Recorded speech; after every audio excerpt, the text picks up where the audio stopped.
Hello students, इस video में हम हल करने वाले हैं कक्षा 10th की गणित प्रश्नावली 8.1 का उदाहरण नंबर 1। तो उदाहरण नंबर 1 को हल करने से पहले मैं आपको बता देता हूँ कि हमारे चैनल पर आपको सारे उदाहरण मिलेंगे, ठीक है, और प्रश्नावली के जितने भी क्वेश्चंस होंगे उनका हल भी मिलेगा। और जो हमारी लास्ट में एक्सरसाइज होती है जिसको हम बोलते हैं ऑप्शनल एक्सरसाइज, ठीक है, या फिर ऐच्छिक जो होती है वो भी हम हल करेंगे। और यदि आपके माइंड में कोई क्वेश्चन है जो आपको समझ में नहीं आ रहा है, ठीक है, या तो कोई आपका टॉपिक है जो आपका माइंड में ठीक से क्लियर नहीं हो पा रहा है, ठीक है, तो वो भी आप हमें कमेंट बॉक्स में बताएं, तो उसके ऊपर मैं अलग से एक वीडियो बनाकर डाल दूंगा। तो इस तरह से मैं ये कोशिश करूंगा कि आपकी जो भी मैथ में हेल्प हो पाएगी, ठीक है, वो मैं कोशिश करूंगा कि मेरी तरफ से वो हेल्प हो पाए। तो क्वेश्चन को काफ़ी अच्छे से मैं आपको समझाने वाला हूँ, इसलिए बिना स्किप किए आप पूरी की पूरी वीडियो को देखिएगा, ठीक है। तो शुरू करते हैं। प्रश्न में हमें दिया है कि यदि tan a बराबर 4/3 है, ठीक है, तो कोण ए के अन्य त्रिकोणमितीय अनुपात ज्ञात कीजिए। तो इसमें हम क्या करते हैं, इसमें हम समकोण त्रिभुज का प्रयोग करते हैं, ठीक है। तो यहाँ पे हम क्या करेंगे, सबसे पहले एक समकोण त्रिभुज बना लेंगे, ठीक है। ठीक है, तो यहाँ पे हमने एक समकोण त्रिभुज बना लिया है। अब यहाँ पे हमें क्या देखना होता है, ये जो एंगल ए है, ठीक है, यहाँ पे ए भी हो सकता है, बी और सी कुछ भी हो सकता है। तो जो ए होगा उसको हम क्या करेंगे, यहाँ पे लिख देंगे, ठीक है, ए, और फिर बी यहाँ लिख देते हैं और सी यहाँ लिख देते हैं। अब ये जो 4/3 है, ठीक है, 4/3 है, ये यहाँ पर इन तीनों में से किसी एक जगह पर 4 आएगा और दूसरी जगह पर 3 आएगा, ठीक है। तो वो कैसे आएगा वो हम देखते हैं, ठीक है। तो एक समकोण त्रिभुज हमने बना लिया है, ठीक है। समकोण त्रिभुज वो त्रिभुज होता है जिसमें एक 90 डिग्री का कोण बनता है, ठीक है। और इसकी जो सबसे लंबी रेखा होती है उसको हम बोलते हैं कर्ण रेखा। तो सबसे लंबी है ये वाली रेखा, तो इसको हम बोलेंगे कर्ण रेखा, ठीक है। और जो एंगल है, एंगल कौन सा है, ए के ठीक सामने वाली जो रेखा होती है, ठीक है, जिस एंगल की बात की जाती है उसके ठीक सामने वाली रेखा लंब होती है, तो ये लंब होगी, ठीक है। तो ये तीसरी वाली जो बची है, ठीक है, ए से जो लगी हुई है, इसको हम बोलते हैं आधार रेखा, ठीक है। तो ये होती है आधार। अगर सपोज मानो यहाँ पे हमें दिया होता सी, ठीक है, अगर सी दिया होता तो कोण के ठीक सामने वाली रेखा जो होती है उसको हम लंब बोलते हैं। अगर यहाँ पे हमें कोण दिया होता तो इसके ठीक सामने वाली रेखा कौन सी है, ये, तो ये लंब हो जाती। लेकिन अभी हमें क्या दिया है, ए दिया है, ठीक है, तो ए के ठीक सामने वाली रेखा लंब हो गई। तो अब हमें ये तो पता चल गया कि कौन सा कर्ण है, कौन सा लंब है और कौन सा आधार है, ठीक। अब हमें ये देखना है कि 4 कहाँ लिखा जाएगा और 3 कहाँ लिखा जाएगा, ठीक है। तो इसको हम एक तरह से समझ सकते हैं, जैसे हम लिखेंगे यहाँ पर लाल, ठीक है, बट्टे कक्का हम यहाँ पर लिखेंगे, ठीक है, LAL, और नीचे लिखेंगे KKA, ठीक है। तो इसमें ये जो पहला वाला जो पार्ट होता है, ठीक है, L/K, ये होता है लंब, ये होता है कर्ण, ठीक है, और A का मतलब होता है आधार। तो पहला वाला जो पार्ट होता है इसको हम बोलते हैं साइन के लिए, ठीक है। साइन क्या होता है, लंब बट्टा कर्ण होता है। और ये जो दूसरा पार्ट होता है इसको हम बोलते हैं कॉस के लिए। कॉस का मान होता है आधार बट्टा कर्ण। और तीसरा वाला जो पार्ट होता है इसको हम बोलते हैं टैन के लिए, ठीक है, क्योंकि टैन का मान होता है लंब बट्टा आधार। तो ये हो गए साइन कॉस टैन, ठीक है। और होते हैं कोसेक, सेक और कॉट। साइन जो होता है वो कोसेक का उल्टा होता है, ठीक है। तो यहाँ पे ये जो मान होता है, ठीक, अगर हम साइन का उल्टा कर दें, साइन क्या होता है, लंब बट्टा कर्ण। अगर हम लिखेंगे कर्ण बट्टा लंब, ठीक है, हमने इसका उल्टा कर दिया, तो ये कोसेक के बराबर होता है। कोसेक किसके बराबर होता है, कर्ण बट्टा लंब के, कोसेक।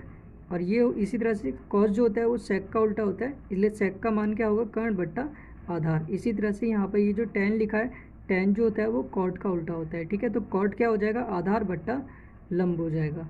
अब हमें दिया है tan A बराबर 4/3, ठीक है। tan A यहाँ पर क्या है, देखो tan क्या होता है, लंब बट्टा आधार, ठीक है। तो यहाँ पे हमारे लंब क्या आया था, ये। तो यहाँ पर हम लिखेंगे tan A बराबर क्या दिया है हमें, 4/3 दिया है, ठीक।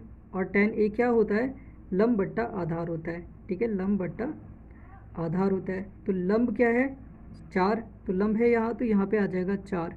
और आधार क्या है, आधार है 3, ठीक है। तो आधार कहाँ है, नीचे की साइड, तो यहाँ पे आ जाएगा 3। अब हमें क्या निकालना है, कर्ण निकालना है, ठीक है। कर्ण, ये वाली लंबी लाइन निकालनी है। समकोण त्रिभुज में आपको पता होगा कि यहाँ पर हम पाइथागोरस प्रमेय का प्रयोग करके कोई भी एक अगर साइड गायब होती है तो उसको हम निकाल लेते हैं। तो यहाँ पे हम क्या करेंगे, पाइथागोरस प्रमेय का प्रयोग करेंगे, ठीक है। तो यहाँ लिख देते हैं हम पाइथागोरस प्रमेय द्वारा। पाइथागोरस प्रमेय होती है कर्ण का वर्ग बराबर लंब का वर्ग, ठीक है, प्लस आधार का वर्ग। तो कर्ण तो हमको निकालना है, ठीक है। तो कर्ण हम यहाँ पर ऐसे ही रहने देते हैं कि कर्ण का वर्ग बराबर लंब कितना दिया है हमें 4, तो यहाँ पे आ जाएगा 4 का स्क्वायर, प्लस आधार कितना दिया है 3, तो यहाँ आ जाएगा 3 का स्क्वायर। तो अब लिखेंगे कर्ण का वर्ग बराबर 4 चौक 16 प्लस 3 तिया 9, ठीक है। 16 और 9 को प्लस करेंगे तो ये कितना आ जाएगा 25 आ जाएगा, ठीक है। तो कर्ण का वर्ग बराबर कितना आ गया 25 आ गया। अब ये जो स्क्वायर होता है, ये स्क्वायर जब दूसरी तरफ जाता है तो यहाँ पे वर्ग बन जाता है, ठीक है। तो यहाँ आ जाएगा कर्ण बराबर 25 का वर्ग, ठीक है। तो इसको हम 25 को क्या लिख सकते हैं, 25 को हम लिख सकते हैं 5 गुणा 5, क्योंकि ये 5 गुणा 5 25 होता है, ठीक है। तो ये क्या बन जाएगा अंडर रूट के अंदर 5 का स्क्वायर बन जाएगा, और स्क्वायर से रूट कट जाता है तो हमारे पास क्या आएगा 5 आ जाएगा। तो कर्ण कितना आ गया हमारे पास 5 आ गया। तो यहाँ पे अब हमको क्या हुआ, ये तीनों के तीनों मान मिल गए। अब हम साइन, कॉस और टेन, कोसेक, सेक और कॉट, इन सब का मान निकालेंगे। टेन हमें दिया है, हमें सिर्फ साइन, कॉस, कोसेक, सेक और कॉट का मान निकालना है, ठीक है। तो यहाँ पे मैं कुछ मान निकाल देता हूँ, बाकी के आप निकाल लेना। जैसे साइन का जो मान है, ठीक है, साइन ए बराबर क्या होता है, साइन ए बराबर होता है एल बट्टा के, ठीक है। एल बट्टा के मतलब लंब बट्टा कर्ण, ठीक है। तो लंब कितना दिया है हमको 4 और कर्ण कितना आया हमारा 5। इसी तरह से कॉस ए देखते हैं, कॉस ए दूसरे नंबर पे था, क्या था, आधार बट्टा कर्ण, ठीक है। तो आधार कितना दिया है हमको 3 और कर्ण कितना दिया है 5। साइन कॉस, इसके बाद आता है टेन, ठीक है, टेन हमारा पहले से ही दिया हुआ है। उसके बाद आएगा कोसेक ए, कोसेक ए जैसे मैंने आपको बताया था, इसका अगर साइन का उल्टा कर देंगे तो कोसेक आ जाएगा। तो क्या हो जाएगा कर्ण बट्टा लंब हो जाएगा। तो यहाँ लिखेंगे कर्ण बट्टा लंब, ठीक है। कर्ण कितना दिया है हमें 5 और लंब कितना है हमारे पास 4, तो ये आ गया 4 कोसेक। फिर आ जाएगा सेक ए बराबर, सेक जो होता है वो कॉस का उल्टा होता है, कॉस क्या है 3 बट्टा 5, तो ये हो जाएगा 5 बट्टा 3, ठीक है। लास्ट हमारा बचा है कॉट, ठीक है, कॉट ए। कॉट किसका उल्टा होता है, टेन का उल्टा। तो टेन तो हमें दिया था 4 बट्टा 3, ठीक है, ये कितना हो जाएगा 3 बट्टा 4 हो जाएगा। Thank you friends for watching this video. इस वीडियो में हमने उदाहरण नंबर 1 किया है, ठीक है। बाकी के जो उदाहरण होंगे 2, 3, 4 जितने भी उदाहरण है वो उसकी लिंक मैं आपको नीचे डिस्क्रिप्शन में दे दूंगा, वहाँ से आप इसके उदाहरण देख लेना बाकी के। और जो एक्सरसाइज होगी उसका लिंक भी आपको डिस्क्रिप्शन में मिल जाएगा, या फिर चैनल पे जाके आप देख लेना, वहाँ पे आपको बाकी के क्वेश्चन भी मिल जाएंगे, ठीक है।